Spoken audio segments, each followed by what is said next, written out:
pamwe pachona zvinoitika mumastreets umu unotomboshayiwa kuti asi vanhu moyo yedu takaita sei, because ndanga ndichiverenga mumacomments about my anu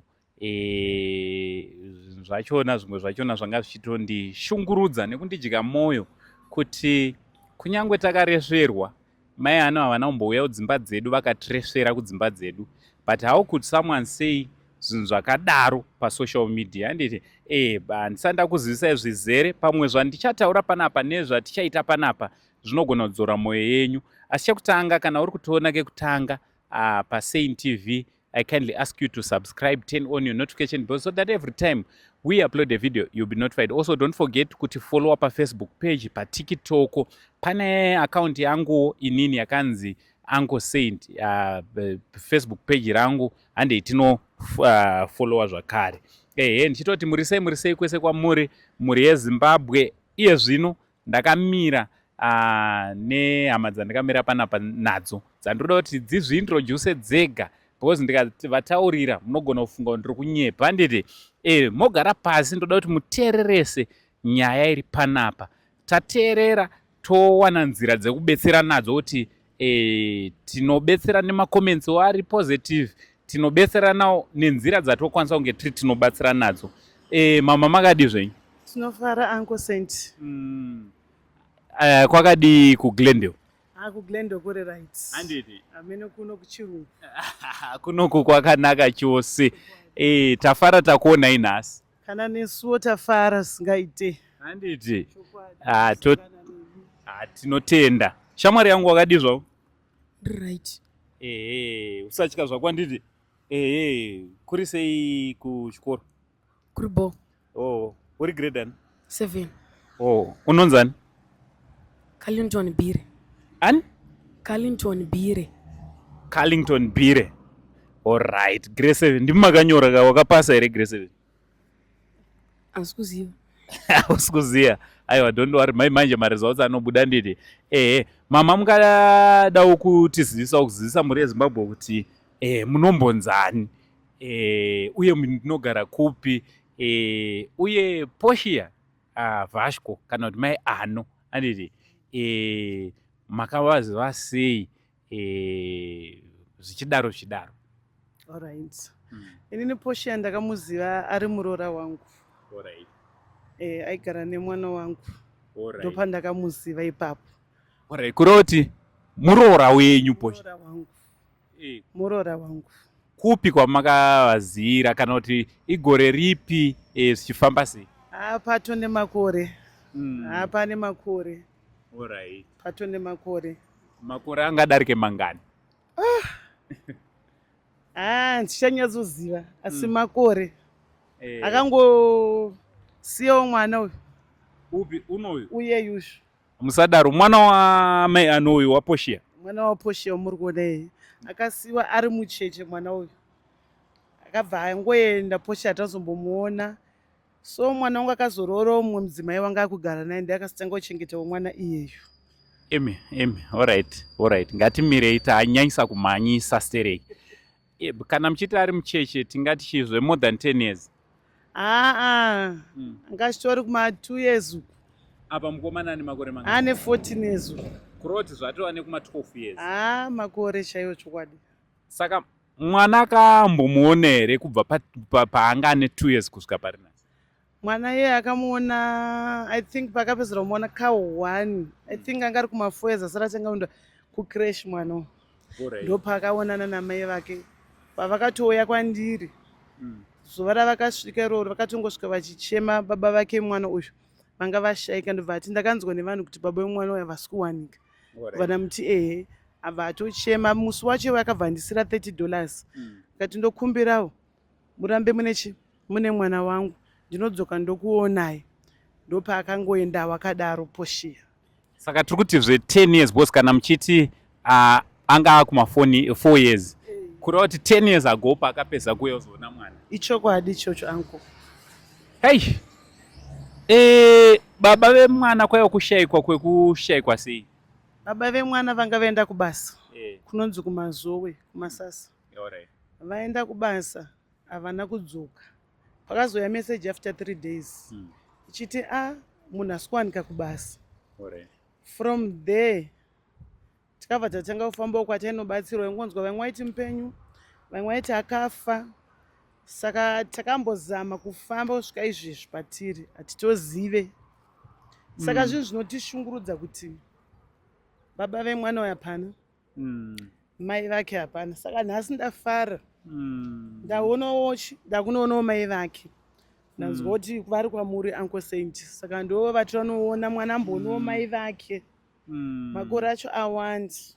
Saka maimudza kuti chii mwana? Tiri kuti baba vakaenda mwana ari mudiki, mai obva vaendawo futi baba mwana ari mudiki. Maimutsanangurira kuti kudii makoresa? Hapana, nekuti stepmother vake muroora wangu endomuda, anoda mwana zvisingaiti. Saka zvekuti kamama asi aidawo biological mother vake, asi ivavo talent yemai Mikela ndo vaanotora samai vake, ndo vatori mai vake vatori kukariba. Saka maziva sei kuti Portia ari kuna Uncle Saint? Portia ndatosenderwa nasomeone message anofollowa kubhuku kwenyu Uncle Saint. Ndiye atoonawo izvo zvakati mama one zvandiri kuona apa. Ndakati tione, ndobva ndatovhiwa mapikisa aya, ndobva ndatoona ari yePortia, ndachema ndiunye pandabatikana, ndobva ndamuona ari iye, ndobva ndatoti chinditsvagira nhamba dzani dzaUncle Saint, ndobva anditsvagira nhamba, ndobva andipa, ndokukufonerai kwandaita. Ndakati tione mai vani vaKelly, mwana amboonawo mai vake chokwadi. Zvakaoma, ininiwo nditoriwo single mother. Saka ndaitongokiyawo kuti ndichengete mwana iyeyu. Vari 5 vanotoenda kuchikora, anotozviziva. Izvezvi last term handatombobhadharira, this term ndakatokumbira chikoro kuti agononyora grade 7 yacho. Ipapa tiri mubishe toda kuti mugadzira aite form 1. Saka zvinhu zvinenge zvakatiomera, zvinenge zvichirema. Uchona variko vapenyu, baba hatizivo kwavari. Baba hamusi kuziya. Hakuna anouyawo zotiwo nhasi ndauyawo nedhola iri, bhadharirawo Kelly mari, hakuna anomubatsira mwana. Saka kungokura semherera kungokurawo, anoti atongori mwana wangu.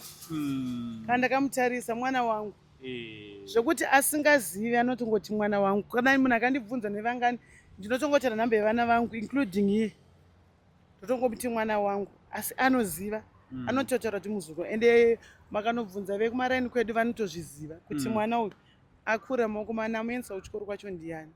Hama dzangu dziripo dzimwe, asi havakwanise kubatsira pakusimudza musoro wavo kuti vabatsire mwana kuti vamubhadhare fees. Ndakasatodaro inini hapana. Shamwari, mai vako vakakubereka uchiri kuvarangarira? Aiwa. Mira zvakanaka, confidence anditi. Hautozive picture yavo wakamboiona? Aiwa. Hausati wakatomboona kana picture yamai vako? Ko zita ravo unovaziva? Ndatorinzwa ipapapa. Wanga usingatorizive? Watanga urinzwa zvarini? Nhasi. Saka wagadzira here kunoona mai vako? Ukavaona ungada kuti kudii kwavari? Hapana. Ndinongowamhoresa. Unongowamhoresa. Saka imimi mukavaona mungada kuti kudii kuna mai vaKelly? Mati anonzi Kelly kawa? Chandirongoda hangu, chandiringofara kuti vaonane amai nemwana. Amai vakakosha, kana vakanzi benzi, kana vakaita sei, amai ndaamai. Amai vanotongodiwa. Ndochina ndiri kufarira ichocho, kuti mwana asangane nani namai vake.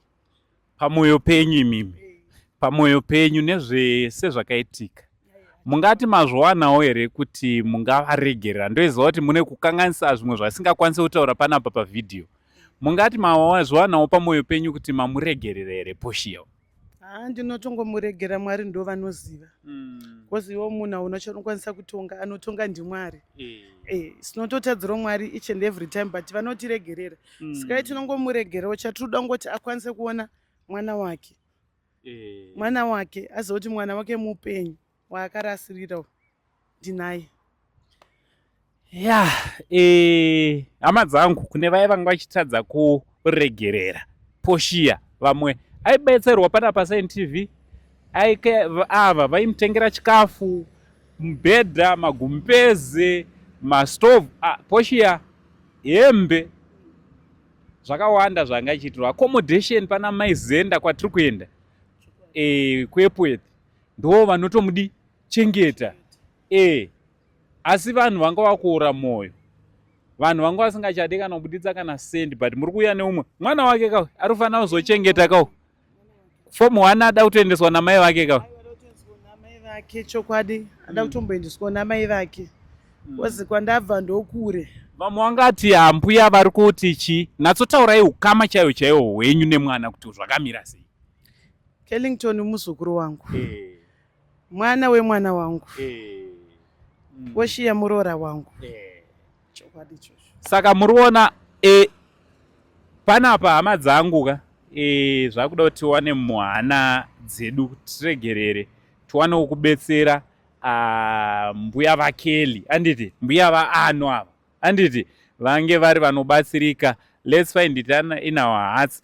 But pavidhio rinoteera tichaona mwana achisangana namai vake for the first time in 10 years. Anditi kubva ane 4 years ari kuti haatozive mai vake kuti vakaita sei. Zita ravo atotanga kutorinzwa nhasi after mbuya picture.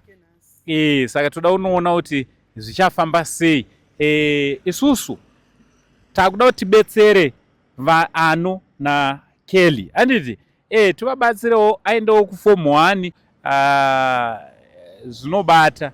Saka hapana tichangoramba chingobatsira, inini nemi tichafanira kutobatsira mai Ano for the sake yevana ava, kuti zvinge zvezvinofamba zvakadi zvakanaka. Ayo iye zvinoya tifambe hedu tiende kuEpworth tinosangana nani namai Ano naPortia vasco achiona zvakare mwana. Mama maita basa, thank you so much.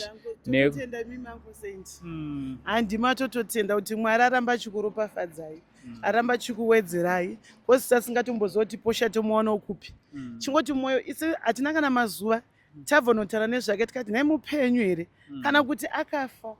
Asinawo mwoyo kufungawo mwana wake kuti mwana wangu ari kupi, ari pai. Ndokutenda yangu Uncle Saint.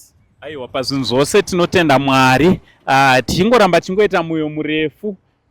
Vamwe vavo vakatitarisa vakatonditi angosiyanai naye Portia.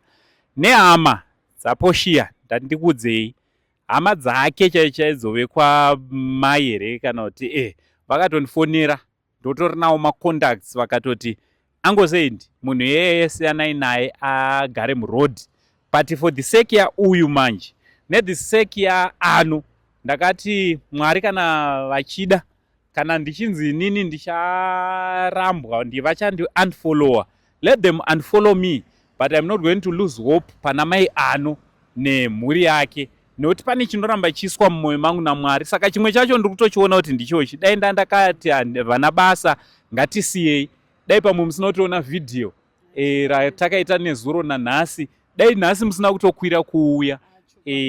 So Mwari vanenge vachiziva. Chandoziva ndechekuti vanhu tinozvarwa nemwoyo yakasiyana. Kune vamwe vanopretenda, kune vamwe vane rudo rekurevesa, vanoita zvinhu zvinobva pasi pemwoyo wavo.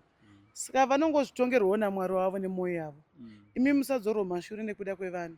Zvakangofananawo neni, handina kumbodzorwa kumashure nekuda kwevanhu.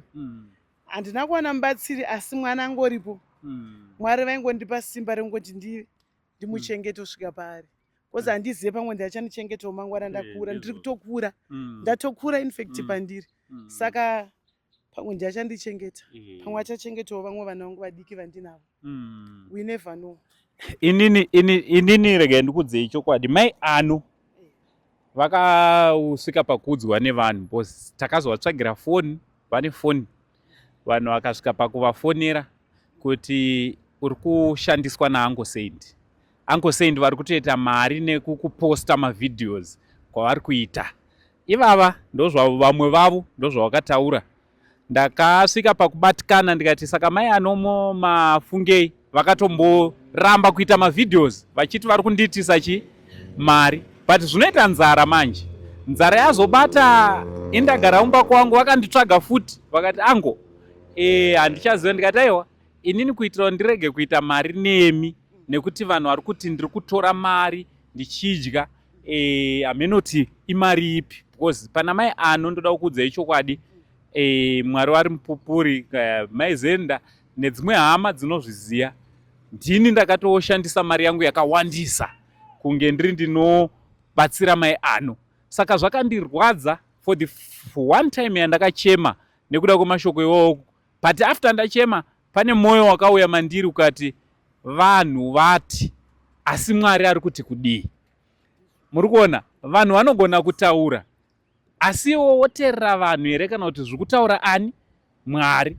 I didn't know kuti Mwari vaizviziva kuti vanhu vangada kuti vangashandiswa nemamiromo yavo nemashoko kuti mai vasasangane nemwana. Imagine mwana kukura asina mai vake nekuda kwezvinoitika, and then the same media iyoyi ndo yashandiswa naMwari kuti mai nemwana vange vari vanosangana. Aiwa ndinotenda Mwari akuitire zvakanaka nemiwo mama nemwoyo wenyu murefu nerudo rwenyu nekuregerera kwamaita already. Muregerera chokwadi zvinowanika paupenyu. Handi munotaura kuti hanzi tarisira zvese gamuchira zvese tangozvigamuchira. Tinongozvigamuchira. Ene ndongoti kuna talent mai Mikela muroora wangu ramba ngori nerudo iroro kuda Kelly achiri mwana wako ende hazvimbofa zvakapedza kuti ave mwana wako. Right, so ndimai Zenda avo. Mai Zenda ndo sisi vamai ano. Sisi vakapiwawo havo avo. So mai Zenda. Hi Uncle Saint, how are you? Kunzwa sei kuti maona Kelly. I know Kelly mwana wa Portia. I'm so happy and shocked at the same time. Alright. Zvinofundisa. Knowing my ano kuziva kwandakavaita and patashitswa naMwari nhasi. Looking at the boy vamwene vacho. Amene ndakazvitambira sei but ndafara. Ndafara. Ndimangoti hama dzamai ano dzakuuya manje. Ende dzakuuya zveshuwa ende naivo vachavhundukawo. We thank God for that. Ya munamatiro kuitwa nevanhu tiri kuona kubata kwayo. Mapastors ese amunoona nawo tiri kuona kuti Mwari vari kupindira musituation yamai ano. Mwari vane mitro wavo zviri. You never know kuti sei mwana azoya nhasi. Sure. Mai Zenda tisataenda mberi vanhu vakatsamwa ezvezvini kuti mai ano havasi kuwana help except from you. Mungada kuti kudii kuvanhu vakatsamura mai ano that you have seen mwanakomana and nechange iri kuitawo mai ano? Inini mukuona kwangu plus mukugara kwandiri kusana mai ano ndinofunga semaZimbabweans sevanhu vanoziva Mwari tasvika palevel yekuti akufanira kuregerera mai ano, tomunzwisisa tomugamuchira, totsvaga way yekuti Mwari vamubatsire nayo iri nani. Apana, no one is perfect. Mai ano ane maflaws ake, mai ano akararama life yakaoma yekuti kunyangwe dai tanga tirisu maybe we couldn't even stand the hit yakasangana mai ano. She went through a lot, that lady. Saka izvozvi vari kutongoda kuti isusu tivagamuchire, toramba tichingova embrace community, tova embrace nema situations ake nokuti mamwe acho truly speaking vamwe vacho kumanzi hatikwanise kumahandla. Saka inini ndakambotsamwa ndakatosvika pakuti mai anongavabve, but kana ndakagona kuvaregerera iwo uri kungovaona hako from afar unotodzanei kuvaregerera. Ngatiregerere mai wacho akatopromiswa mapanga ndava ndichakubaya nebanga ndichakurovai and I'm still accommodating her. Iyo zvinhu ndiri kumutengera chikafu, I'm buying mapampers. Anongoti akoma chakati and mai ano is sick maZimbabweans. Mai ano is not feeling well, we cannot disclose kuti chii chiri kuitika paari, but she is sick. Let's just unite as a nation, as vanhu vanoziva Mwari, tibatsire mai ano vapore, vashandirewo ano for the sake of ano. Please ngativaregerere. Mashoko makuru. Ayo, regai tinoona kuti mai ano anoreacta sei vachiona and the guy is handsome, guys. All right, thank you mai Zenda. It's okay, Uncle.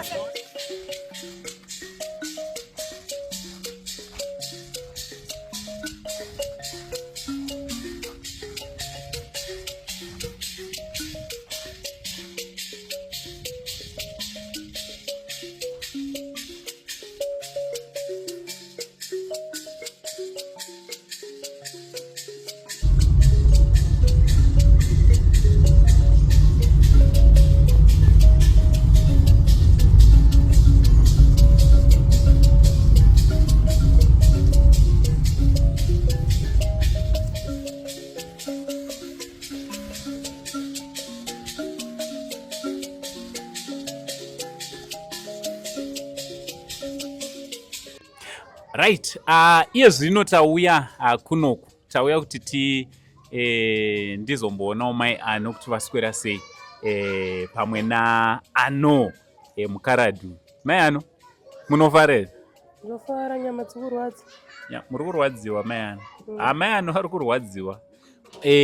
Maizenda ndiye munhu anogona kutotsanangura kuti mai ano vari kurwara. Vazhinji vari kubvunza kuti vari kurwara nei, vari kurwara nei. Indazvo ndashayiwa kuti ndopindura ndichiti kudii. Maizenda ndiye munhu anotori newisdom yekuti vanogona kutaura kuti mai ano vari kurwara nei. Ivo pachavo vari kurwadziwa zveshuwa. Yeah, my aunt is not feeling well. My aunt vari kurwara.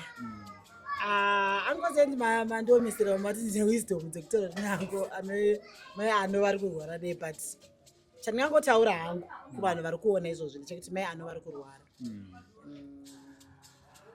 Zvinoita kuti nditaure? Hazviite.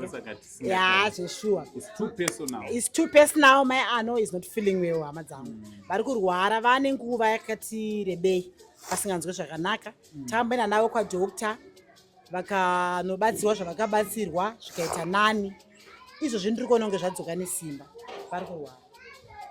Saka ukaonawo munhu akungoti vari kurwara nei, most of those people ndo vasina help futi yavanopa. So I'm sorry kune vanhu vanoda kunyanyovhendenyera. Vanhu vanobatsira kazhinji vanongobatsira zvisina kuda kana iwo uchingoitawo semunhu akadzidza ukanzwa kuti munhu ari kurwara ongoziva. Kana wazoda kuziva kuti ari kurwara nei, you can drive, come, she's free, vanotokutsanangura. And kana wazodawo kuvabatsira, you can come, vanokutsanangura zvese zvipaground. So maizenda nhasi ndauyawo ndoda kuti timbobvunza mai ano. Takambonzwa vachitaura nezvemwana, timbonzwa kuti mwana wavo aripi, because vanhu vazhinji vari kuda kunzwa kuti mai ano umwe mwana wavo aripi, anonzani, vakapesa kumuona rini. Ndo nyaya yandoda kumbobvunza. Mai ano, makati mune mwana mukomana first born yenyu, anonzani? Anzi Kelly. Taurisai. Anzi Kelly. Kelly. Mapesa kumuona rini? 2022. 2022. Alright. Mai ano, pamakapesa kuona mwana achiri kukuremember here?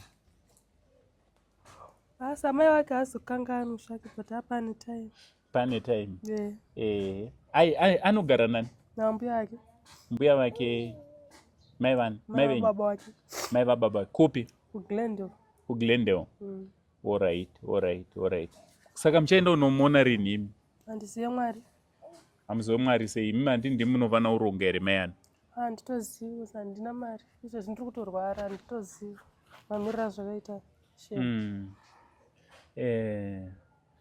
No, pakanaka pakadaro. So asi munoda kuvaona?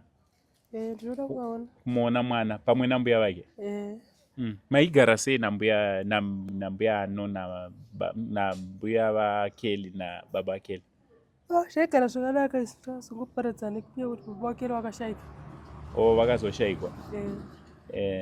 Kushayikwa kwekufa here kana kuti kwekuti vakangotsakatika? Vakangotsakatika. Kuti hamutoziva kuti vakaenda kuti? Hapana noziva kuti vakaenda.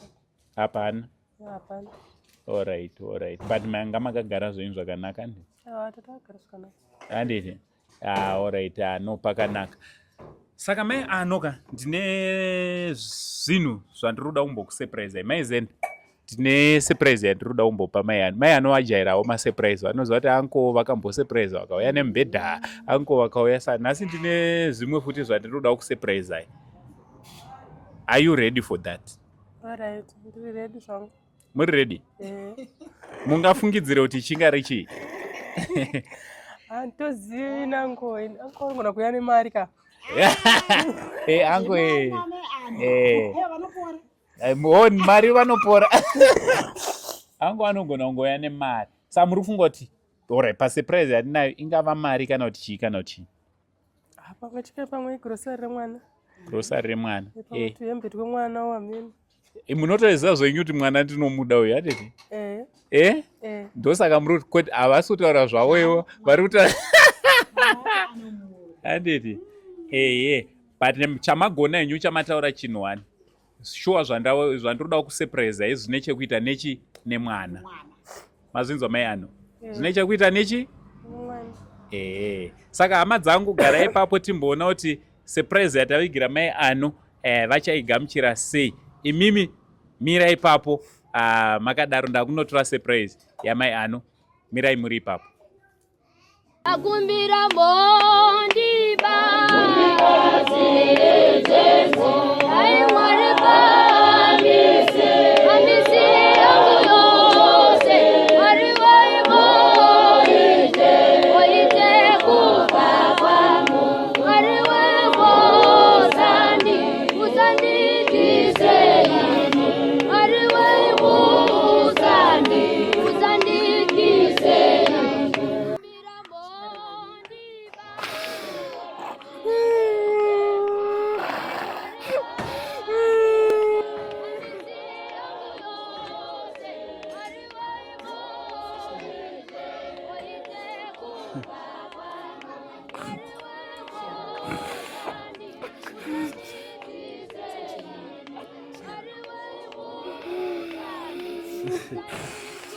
Saka ndo surprise yako iyi mai ano.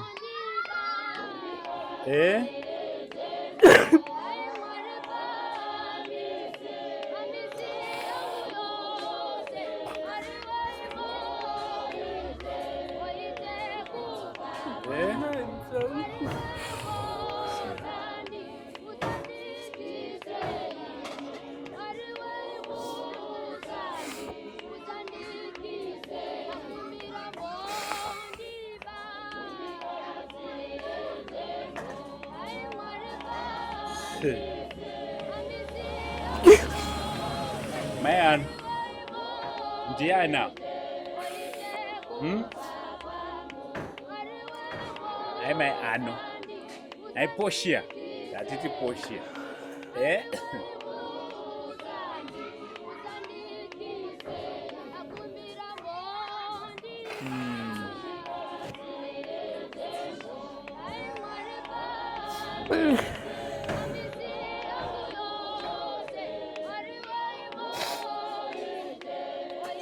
Chivamhoresa ka mama. Handiti. Chimhoresa mama. Zvakanaka.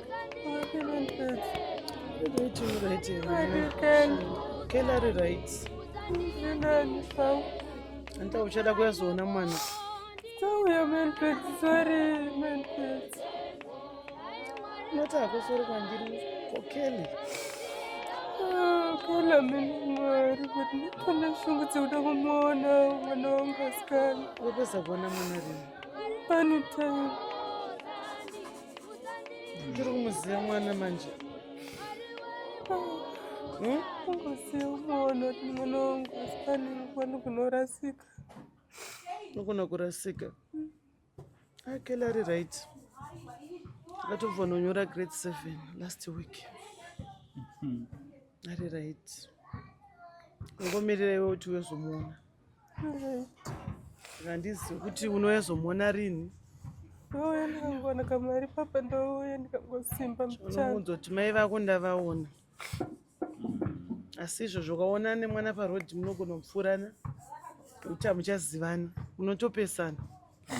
Nekuti kwapesa kuona mwana kudhara. Churangarira zuva rakwapedzera kusvika kumba. Kudhara hameno makoti ati kumati akutoverenga ma10 hameno 9 to 10 years. Uchindipa $30 pai. Uchiri mutenge chikafu. From there ndokuzokuona izvizvi.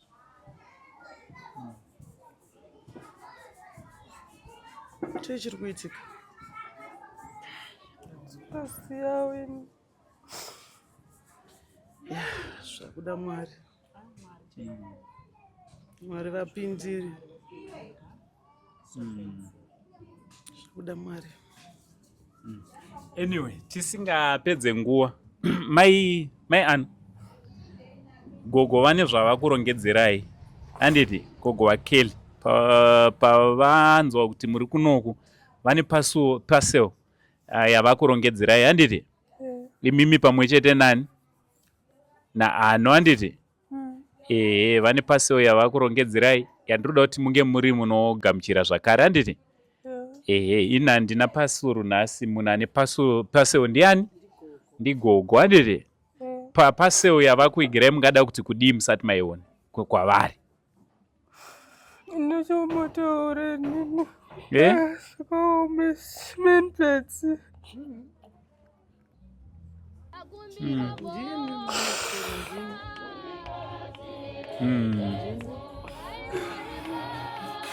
nengotaura ndega ndichomwari menpedzi nomwari ndoona zvaudiko yangota meno mwari dzorai mwoyo wavo ndimunoziva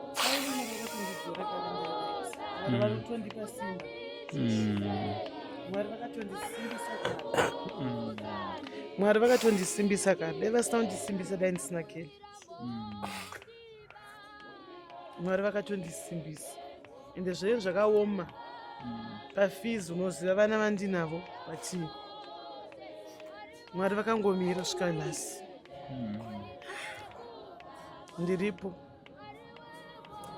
Anyway, hatisi kuda kupedza nguva regai titore cardbox repasuru yamavigirwa nani nagogo wake handiti saka hama dzangu mira ipapo muzondere zvinoteera.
sara nditi mwana wedu wati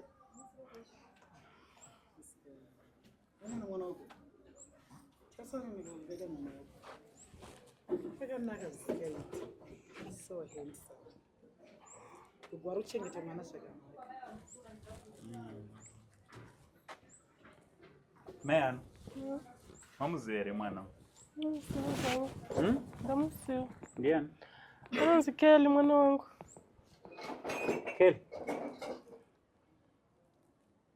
wavazivawo ndiani Zvinhu zvinoitika mulife so wanga uchiri kuvaziva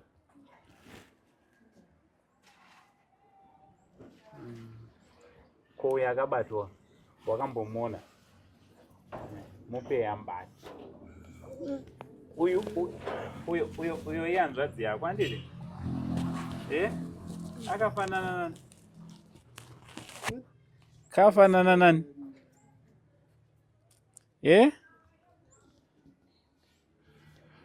masimilarities aritoripo ipopa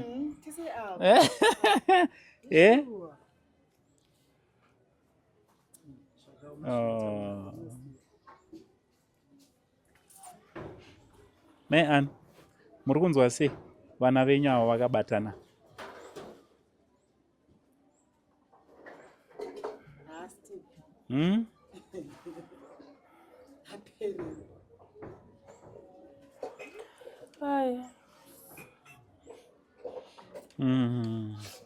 gogo ndawanga uchichengeta Kelly all along. Mungada kuti kudii kuna gogo yakela ngoti mataita basa gogo rambe makadaro makangobatsirawo Vatarisei vaudze. Vatarisei munatso vaudza. basa koko. Tenda hako mwanangu.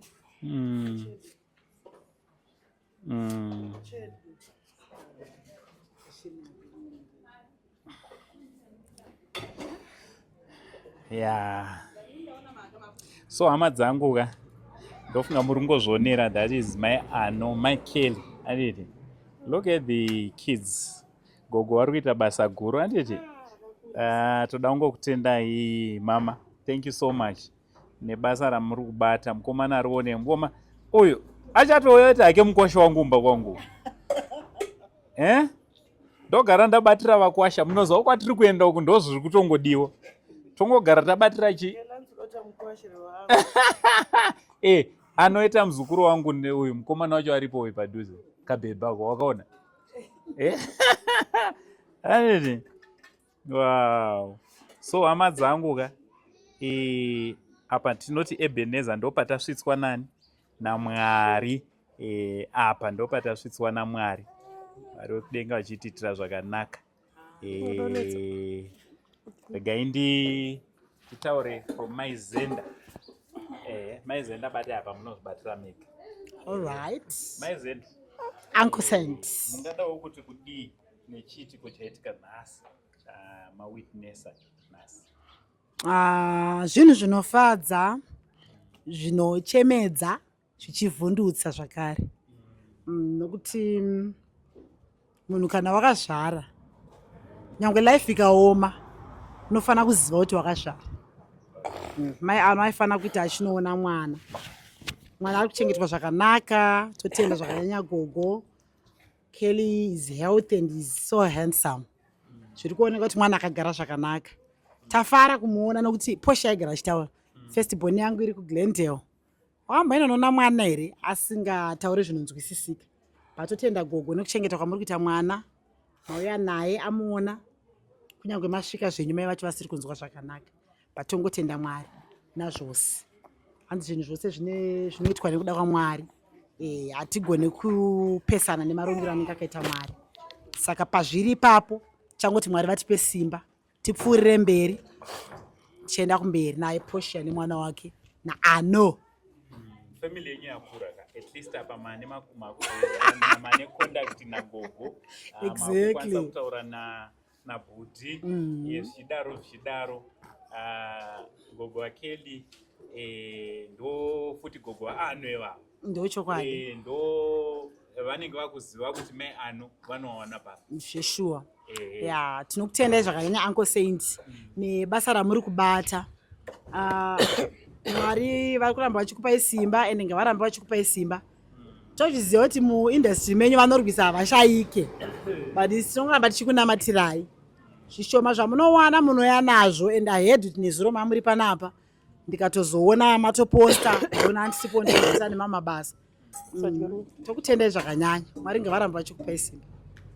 Aiwa, tinotenda Mwari. Imi ndimi vanhu vachona vanoita kuti tirambe tichiita simba because mukasasapota Maizenda, ini ndingazoite ndiri ndega here basa ratinobatirana tese. Chokwadi. Vanhu vese vakatiramwira mai ano inini nemi. Dai imi makatoramwa hapana pandaenda mberi because ndaizoshaya kuti ndoita usei nawo. Ndizvozvo. Totenda nerudo rwenyu nepatience dzenyu kunyanya. Mwari vakuitire zvakanaka. Amen. Vanhu havachabatsirana namai ano, but imimi muri paground. Onai kamuri yakura. Auya ndikela atouya.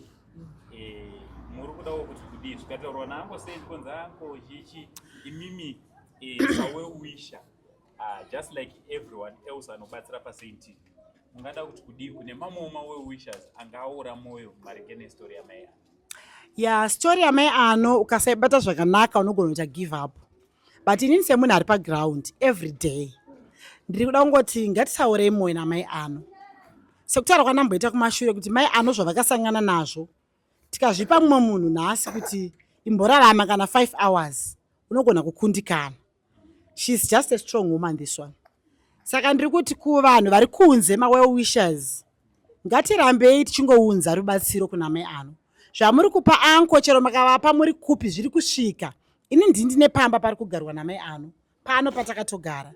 zvese zvamunopa anko nyangwe ndisipo unosvika zvasiwa, pamwe pacho vanotondifonera maizenda ndiri kuya nechakati, vosvika votosiyira mai ano. Mai ano vanoda help every day, like izvozvi she's not feeling well, takatombovatora tikavaendesa kwadoctor, izvozvi vari kutorwara, vari kutoda medical attention. Tiri ngokumbirawo kuti vanokwanisa, ane chekudya, ane mapampers, ane any help yaari kukwanisa kuda kupa mai ano izvozvi, please ngatitangei sepakutanga kwamakaita pakutanga muchivatengera mibhedha muchiita sei, ngatingosimudzirai kubva ipapo. Mai ano vachiri kuda rubatsiro rwedu senyika. Aiwa, tinotenda. Tinokutendai nekuuya kwamaita kuzoona mai ano after a very long time. Zvikuru sei thank you nekuchengeta muzukuru. Muzukuru haasi kutombooneka kuti mai nababa hapana, nekuti makavhara gepu rese iroro. Mwari wekudenga wakuitire zvakanaka. Ichokwadi, hakusi kugona kwangu, kugona kwaMwari.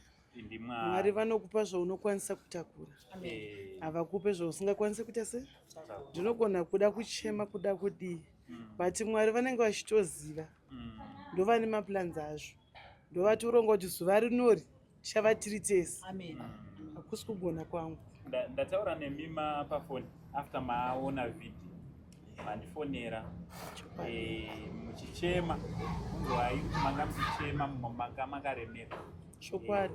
Pamaona video, pamaona mapicture aPortia nemwana, zii zvatanga kupinda mupfungwa dzenyu, zii zvamanzwa pamamuona mukaziva kuti aiwa ari kune vanonzi Uncle Saint.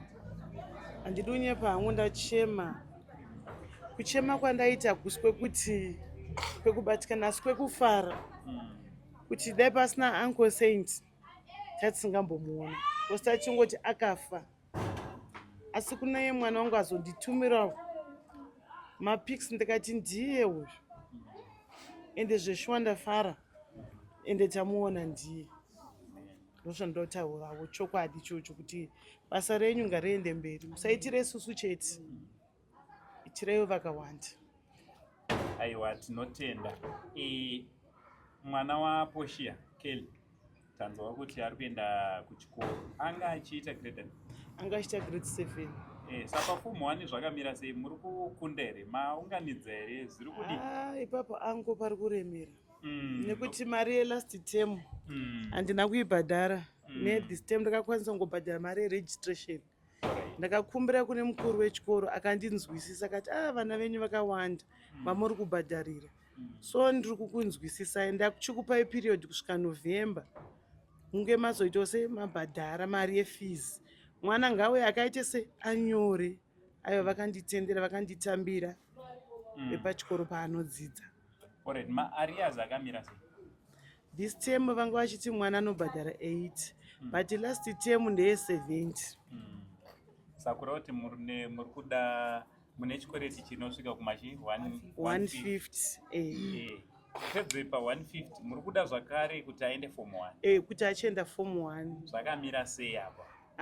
Pasati pane chiripo munhu waMwari. Pasati pane chiripo. Alright. Mungadawo kuti kudii? Kune vahama dzaPortia dzatomuregerera, so dzakuda kubatsirana naye. Mungadawo kuti kudii kune vangazobatsirana naye? Ndinongoti ngavangogarawo vaine mwoyo werudo, kuramwa kubatsire. Ndofunga ndambotaura paye kuti isusu Mwari tinovatadzira meal every day, asi Mwari vanongotiregerera, vanongoramba vachingotipa mweya wekufema. Tichivatadzira vanongotidawo takadaro. Saka ndinoti pana Portia ngavasaluse hope, ngavangoramba vaine patience. Zviripo mufamily hamuzvarwe vanhu makafanana, dzinza nedzinza rine zvaro, saka ngatingogamuchirai pamwe pachisituation. Zvakangofana neni ndatomuregerera, chandafanira ndekuti ndamuona, ipapo Mwari ndoda kuvatenda. Aiwa, tinotenda. Tichaita kuti vanoda kubatana nemi vakatibata panhamba tovapawo kuinbox namba dzani, namba dzenyu. Tinotyira kuti dzikazova panapa pasocial media munozoshayiwa kuti chii chiri kuitika. Tivese vanoda kubatsira nemi tichavapa phone namba dzani dzenyu. Ndokuna kuvapa kana dzaKelly wacho kana dzangu. Zvakare kune vanodawo mai anu takudzoka kwamuri mai anu hamusi kuda kuenda kunoona alright it's okay vane yavo mai mai anu hamusi kuda kuenda here kuzonoonawo pakagara mwana kuchikoro zvichidaro ndoda kuenda handiti zvinhu zvakakosha izvozvo handiti mungadawo kubatsirwa sei kune vangadawo betsera nemi maringe nemwana akubatsirwawo kuti mwana aende kuchikoro akwanisa kudzidzawo apedze chikoro zvakanaka nino wacho ndikwanisa kuenda ndoona mwana wacho paari kudzidzawo nzvimbo yaari kugara handiti nagogo handiti aiwa tinotenda muri yezimbabwe ngatidzorei mwoyo ndokuziva kuti muri mazimbabwe ane rudo muri palavhu handiikadziki zvauri kutonzwa pamwoyo pako kuti uite usaverengeri chitoita ndoiziva kuti uchabatikana nevhidhiyo rino iri ndoiziva kuti wabatikana uchaita something regai tichigumira pano ticharamba tichikupai maupdates amai ano ticharamba tichikupai maupdates akeli ticharamba tichikupai maupdates once again I just want to say thank you to Mama Zenda.